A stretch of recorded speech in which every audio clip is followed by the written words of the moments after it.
Hello everyone, আসসালামু আলাইকুম। সবাই কেমন আছেন এবং শীত কেমন পড়েছে আপনাদের ওইখানে? আমাদের এদিকে তো ভালোই মোটামুটি শীত পড়েছে। আর শীতের আমেজে তো মানে সবকিছু খুবই সুন্দর থাকে। সবচেয়ে বেশি মজা লাগে হচ্ছে শীতের সবজি, যেটা আমার কাছে খুবই ভালো লাগে। আর আমি তো এই শীতের ভিতরও হচ্ছে ঢং করতে শুরু করেছি। দেখেন, শীতের মধ্যেও রাত্রবেলা মেলায় কত মানুষ। আমি জাস্ট একটা ফাঁকা জায়গায় দাঁড়িয়েছিলাম, কিন্তু ওই সাইডে আরো অনেক লোক ছিল, মানে ভালোই লাগে। আর এখানে কিন্তু তেমন একটা শীত লাগতেছিল না, যেহেতু অনেক মানুষ ছিল তাই এখানে শীত লাগতেছিল না। যখন একটু এখান থেকে ফাঁকা জায়গায় যাই তখন দেখা যায় অনেক শীত লাগে। আর এইখানে তো শীতের আমেজ যেহেতু, তো এখানে তো প্রচুর পরিমাণ পিঠা বিক্রি করা হচ্ছে। মানে যারা যারা পিঠা পছন্দ করেন তারা কিন্তু এই শীতে বাসায় না বানিয়ে খেলেও হচ্ছে, মেলায় গেলেই পিঠা খেতে পারবেন। আর এখানে মেলার পিঠা কিন্তু একদম খারাপ হয় না, অনেক মজা হয় কিন্তু। তবে সবার পিঠা মজা হয় না, কিছু কিছু জায়গায় পিঠাগুলো খুবই মজা হয়।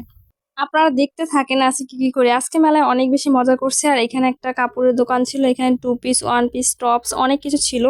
আমার কিন্তু এখানে অনেক ভালো লাগছে। আর এই দোকানটা অনেক বেচা কিনা হয়েছে। আমার স্টুডেন্টকে বললাম একটা হাসি দাও, তো সে একটা হাসি দিয়া দিল। তার হাসিটা কিন্তু অনেক সুন্দর, মাশাআল্লাহ। আর এই যে দেখেন, মেলার ভিতর হচ্ছে অন্ধকার, তো কারেন্ট চলে গেছিল মনে হয় এই সময়, না জানো কি। আর এই যে এই কেকগুলো হচ্ছে 20 টাকা করে পিস বিক্রি করতেছিল। ভালোই ছিল, যেহেতু হোমমেড তাই অতটা খারাপ ছিল না। আমার কাছে বেশ ভালোই লেগেছে, কারণ 20 টাকা অনুযায়ী 20 টাকায় আর কি কেক পাওয়া যায়। তারপর এই যে আমি এই কাপড়ের দোকানে চলে আসছি, এখানে কাপড় দেখার জন্য। এখানে অনেক ধরনের ড্রেস ছিল।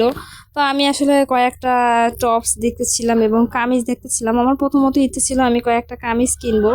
তো আমি এখান থেকে আসলে আমি নির্দিষ্ট করে দেখতেই পারতেছিলাম না। আসলে আমি না অনেক মানুষের ভিতরে কেনাকাটা করতে পারি না, মানে একা একা বা একটু নিরিবিলি কেনাকাটা করতে পছন্দ করি। আমার কাছে মনে হয় যে তাহলে আমার কেনাকাটা কাটা তাড়াতাড়ি হয়ে যায়। আর যদি অনেক মানুষের ভিতর দেখি তাহলে আমার মানে সবাই দেখে, তারপর আমি দেখি, সব মিলেই হচ্ছে আমার সবই ভালো লাগে। তারপর আমি কোনটা কিনবো এটাই বুঝি না।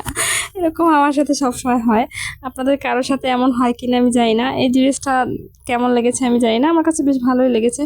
কিন্তু আমি চাইতেছিলাম যে না, আমি একটু কালারফুল দেখে একটা ড্রেস কিনবো। তো এই ড্রেসগুলো আমার খুবই ভালো লাগছে। এই ডিজাইনের ড্রেস আমি 2টা কিনেছি, আমার কাছে ভালো লাগে। আর এই যে দেখেন, তারপর চলে আসলাম এই যে ফুচকা খাওয়ার জন্য। এটা হচ্ছে পানিপুরি।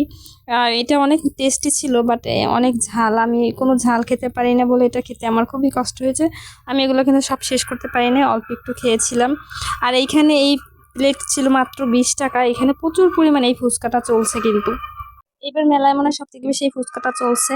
আর এই যে গোটা একটা জেনারেশন এই বেলুনের প্রেমে পড়ে গেছে। ভাই, আমি নিজেও এই বেলুনের প্রেমে পড়ে গেছি। আমার বারবার মন চায় যে এই বেলুনগুলো কিনি। আবার কিনি না, ভাববে সবাই বলবে কি যে ছোট মানুষের মতো একটা বেলুন কিনে নিয়ে আসছে। তো সবাই ভালো থাকবেন, আল্লাহ হাফেজ।